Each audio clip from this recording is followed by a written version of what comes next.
সব খবর আপনাদের দেখাবো, কিন্তু শুরুতেই যে ছবি আপনাদের দেখাতে হবে, হ্যাঁ ভয়াবহ সেই ছবি বড় করে দেখাবো বিগ ওয়ালে। দেখুন ছবিটা, ইতিমধ্যে আপনারা জানতে পেরে গিয়েছেন উত্তর কলকাতায় আবারও মহানগরে বহুতল বিপর্যয়। মুক্তারাম বাবু স্ট্রিটের এই ছবিটা, সেখানে পুরনো বাড়ি ভেঙে পড়েছে। সংস্কারের কাজ চলাকালীন হঠাৎই এই বাড়িটা ভেঙে পড়ে। যে ছবি আপনারা দেখছেন, সংস্কারের কাজ চলছিল, এই বাড়িটি ভেঙে পড়ে ইতিমধ্যেই একজন আহত হয়েছেন, তাকে হাসপাতালে নিয়ে যাওয়া হয়েছে বলে আমরা জানতে পেরেছি। আরও কেউ সেখানে আটকে আছে কিনা সেই সম্ভাবনা এই মুহূর্তে কিন্তু উড়িয়ে দেওয়া যাচ্ছে না। ছবিটা ভালো করে দেখুন, বিভৎসতা বুঝতে পারবেন।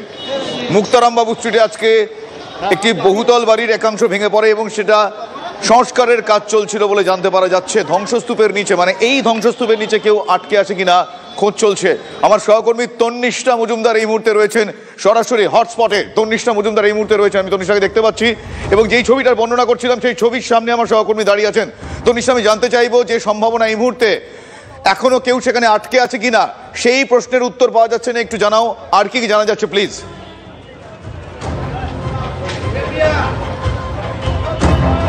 শুভজিৎ, একদম প্রথমেই তোমাকে জানিয়ে রাখি, প্রথমে একটু ক্লিয়ার করে দিই, এই যে বাড়িটা দেখতে পাচ্ছ যে অবস্থা হয়ে রয়েছে সামনেটায়, এই বাড়িটার নির্মাণ কাজ চলছিল, কিন্তু তারপরে হঠাৎ করে এই বাড়িটার সামনের যে অংশ সেই অংশটা ভেঙে পড়ে। প্রথমে তোমার প্রশ্নের উত্তরটা দিই, না এখনো অবধি কেউ ভেতরে আটকে নেই, অন্তত তেমনটাই জানাচ্ছে কলকাতা পুলিশের ডিজাস্টার ম্যানেজমেন্ট টিম, কারণ তারা সেখানে এসে পৌঁছয় এবং এই ঘটনা ঘটেছে দুপুর 3:30 নাগাদ। তখন এই বাড়িটা নাকি হুড়মুড়িয়ে ভেঙে পড়ে। আর যারা সিএসসির যারা আধিকারিকরা এসেছিলেন, যারা বিদ্যুৎ বিচ্ছিন্ন করার জন্য এখানে এসে পৌঁছেছিলেন, তাদের সঙ্গে আমাদের কথা হয় এবং তারা যেমনটা জানায় ভেতরে ঢুকেও তারা দেখতে পায় এই বাড়িটার যে পরিস্থিতি তুমি সামনেটা দেখছো সেটাই কিন্তু ভেতরে ছিল, অর্থাৎ ভেতরে নির্মাণ কাজ চলছিল, একটা পুরনো বাড়ি নির্মাণ কাজ চলছিল। তারপর হঠাৎ করে কিভাবে নির্মাণ কাজ, মানে তো সংস্কারের কাজ, বাড়ির যে সমস্ত অংশ মেরামতের কাজ আমরা জানি, সেই নির্মাণ কাজ চলাকালীন কি কারণে হুড়মুড়িয়ে এভাবে ভেঙে পড়লো সেই কারণটা কিছু জানা যাচ্ছে? নির্মাণ কাজ মানে তো রিপেয়ার ওয়ার্ক। একদম ঠিক তাই শুভজিৎ, এটাই হচ্ছে এখন বড় প্রশ্ন, যে যেখানে রিপেয়ার ওয়ার্ক চলছিল সেটা ভেতরের পার্টে চলছিল, বাইরের পার্টে অ্যাজ সেরকম কোনো কাজ চলছিল না, কিন্তু তারপরেও এই বাড়িটা কিভাবে ভেঙে পড়লো সেই প্রশ্নের উত্তর যদিও আমাদের সঙ্গে যাদের কথা হয়েছে ডিজাস্টার ম্যানেজমেন্ট টিম, তারা এখন খোলসা করছে না, তারা সামনে আনছে না। এবং আমাদের কথা হয়েছিল যারা সিএসসি যারা আধিকারিকরা ছিলেন, তারাও বললেন এই বিষয়টা তাদের কাছে পরিষ্কার নয় যে কেন কিভাবে সামনের অংশটা এভাবে ভেঙে পড়লো, ধসে পড়লো। তবে এই জায়গাটা কিন্তু যথেষ্ট জনবহুল একটা এলাকা এবং চারপাশে প্রচুর মানুষজন ভিড় জমিয়ে রেখেছেন এখন, যদিও তাদেরকে ঢুকতে দেওয়া হচ্ছে না এই জায়গাটাতে। তবে এই জায়গাটা দেখো, তুমি নিচে দেখতে পাবে দোকান রয়েছে কিছু, এই বাড়িটার নিচেই দোকান রয়েছে।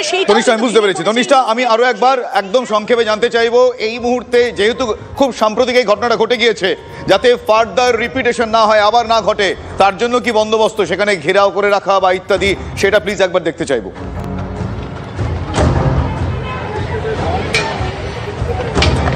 একদম শুভজিৎ, আমি তোমাকে দেখাই, বরং এই যে এই দিকটাতে আমি তোমাকে দেখাবো, এখানটাতেও কিন্তু পুলিশ দেখতে পাচ্ছ রয়েছে, মোতায়েন রয়েছে, তারা কিন্তু সাধারণ মানুষজনকে এখন আর ওদিক থেকে আসতে দিচ্ছে না। এবং আমি তোমাকে যেমনটা বলছিলাম যে এই জায়গাটা যেহেতু অনেকটা কনজেস্টেড এরিয়া এবং সাধারণ মানুষজনের যথেষ্ট যাতায়াত, এই জায়গাটাও কিন্তু যথেষ্ট, সাধারণ মানুষজনকে কিন্তু আসতে দেওয়া হচ্ছে না, তাদেরকে এখানটায় আটকে রাখা হয়েছে যাতে তারা এখানে প্রবেশ না করতে পারে, যাতে আবার এই ধরনের বিপদ না ঘটে।